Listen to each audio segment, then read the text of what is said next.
Saludos amigas y amigos, Dios les continúe bendiciendo. Estamos hoy con una nueva reflexión esta semana que nos dieron de confinamiento. Sin embargo, la palabra de Dios, como dice Pablo, no está presa, no está confinada, y por lo tanto vamos a hacer uso de los recursos que Dios nos ha dado para seguir difundiendo el mensaje salvador y restaurador. Hoy vamos a conversar un poco acerca de lo que es la esencia en sí del discipulado. Apenas Jesús comenzó su ministerio terrenal, escogió a 12 discípulos, sus apóstoles. Significa discípulos aprendices o alumnos, para descargar en ellos toda esa revelación del reino de Dios y comisionarlos para continuar con el establecimiento de ese mismo reino a través de la predicación del evangelio. Que evangelio significa a su vez buenas nuevas o buenas noticias de salvación. Buenas noticias que la gente está esperando que nosotros le llevemos. Jesucristo, una vez iba a ascender a su trono a la derecha de Dios Padre, le encargó a sus discípulos que siguieran su ejemplo y fueran un testimonio vivo a la gente de todas las naciones, pero en especial a los discípulos que establecieran en cada uno de esos países que fueran, o cada etnia. Mateo recoge en su evangelio, capítulo 28, versos 18 al 20, los últimos 2 versículos, por cierto, de ese evangelio, la siguiente comisión que nos delegó el Señor momentos antes de ascender. Y dice la palabra: Jesús se acercó a ellos y les habló diciendo: Toda autoridad me ha sido dada en el cielo y en la tierra.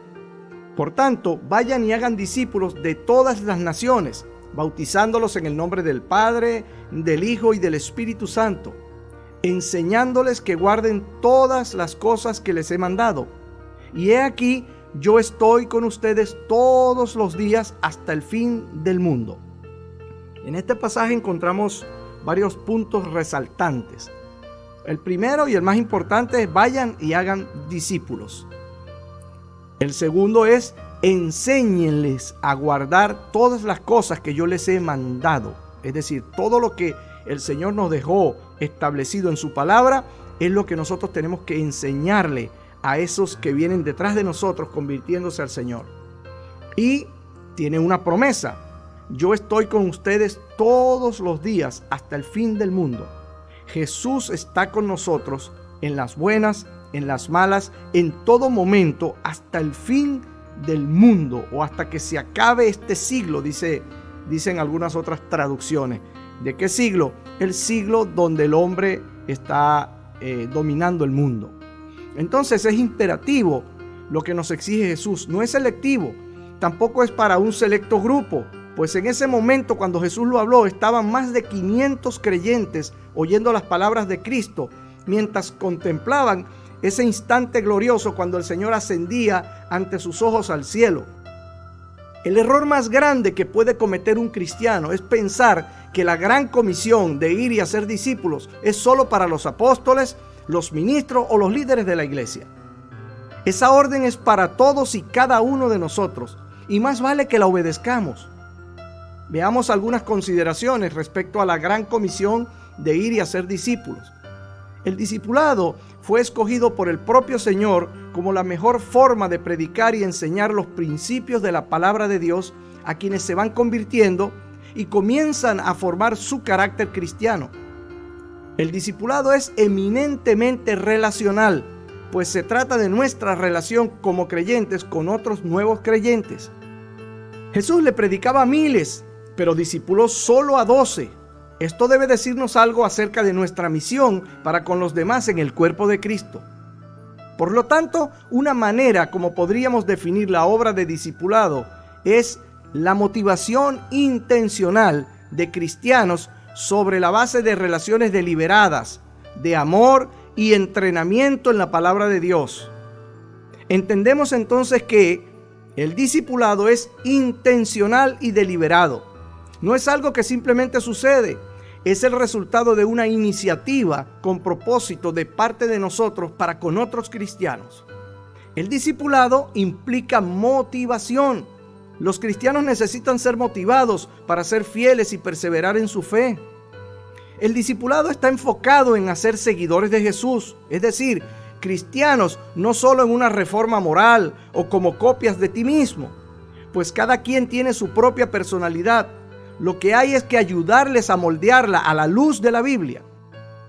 El discipulado está fundamentado en la palabra de Dios y no solo en nuestro buen consejo. Usted puede darle un consejo certero a una persona, a su discípulo o su discípula, pero tenemos que trabajar con la palabra de Dios. Eso es lo fundamental, lo principal.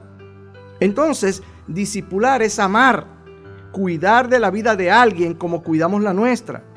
Por eso el discipulado es relacional, porque implica más que el solo observar una lección que está en una guía o en un video. Implica que los creyentes compartamos nuestras vidas con otros.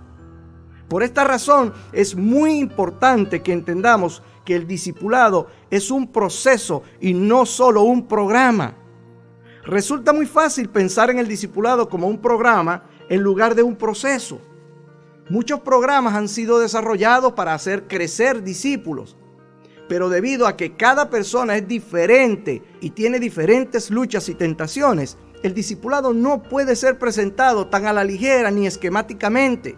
Es un proceso que requiere paciencia y mucho amor.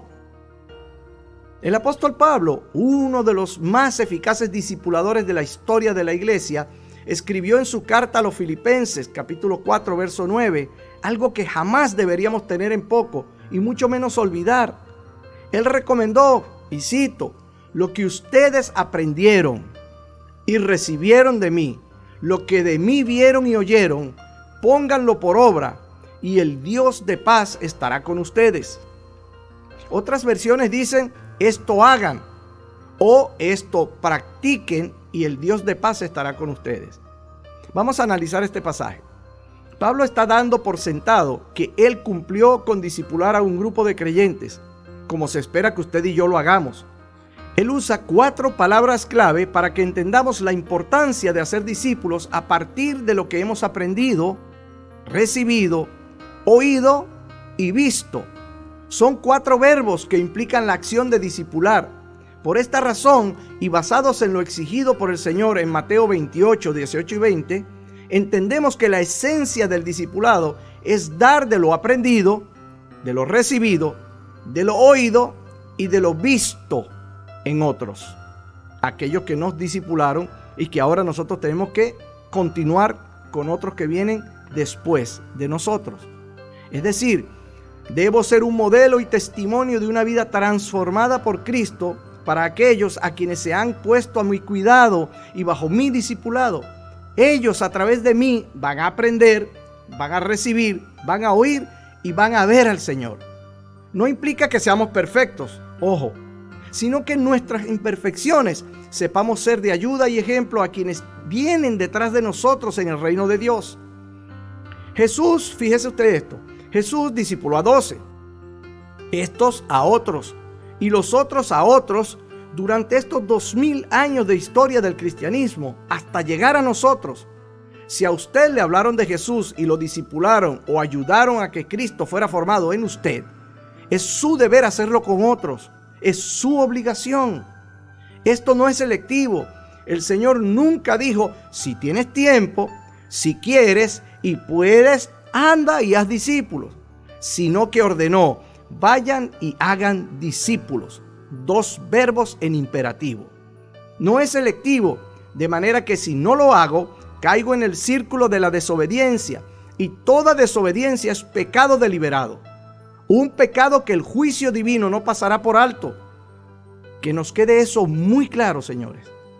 Lo suficientemente claro, porque en esto está fallando gran parte de la iglesia. Y esto es un grave pecado.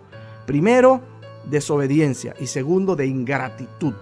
Porque si el Señor lo hizo por mí, a través de otros, mi deber es seguirlo haciendo, porque eso fue lo que Él ordenó, porque es la manera de perpetuar el reino, porque es la manera de que la iglesia y que el cielo se siga llenando de gente salva y no el infierno de condenados. ¿Estamos claros con eso? La más alta expresión del discipulado es que aquellos a quienes se me encomendó discipular puedan aprender, recibir, oír y ver a Jesucristo en mí. Que aunque soy un pecador, igual que ellos, como también lo era Pablo, podamos ponerlo por obra o practicarlo. Y si hacemos eso, el Dios de paz estará con nosotros. ¿Quiere que el Señor se agrade de usted y esté contigo todos los días hasta el fin?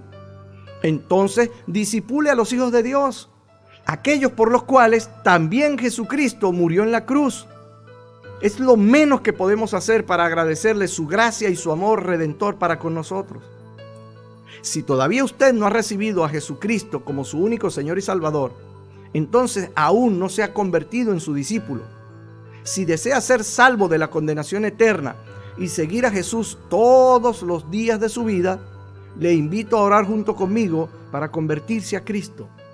Repita conmigo, pero de corazón, de manera sincera, hablando con Dios.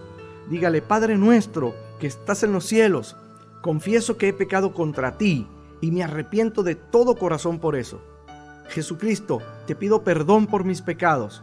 Por favor, límpialos con tu sangre derramada en la cruz por amor a mí. Jesús, te recibo en mi corazón como mi único Señor y Salvador. Lléname con tu Espíritu Santo para que me guíe, me enseñe, consuele y me hable cada día a través de tu palabra. Gracias te doy, Padre bueno, en el nombre de Jesucristo. Amén. Bien, ahora usted es un genuino o una genuina hija de Dios. Ore siempre al Padre Celestial en el nombre de Jesús y lea la Biblia para alimentarse espiritualmente. Busque la ayuda de quien le envió este audio o de algún cristiano que crea los principios íntegros de la palabra de Dios para que le dirija a una iglesia y sea discipulado o discipulada y mañana pueda convertirse usted también en un discipulador.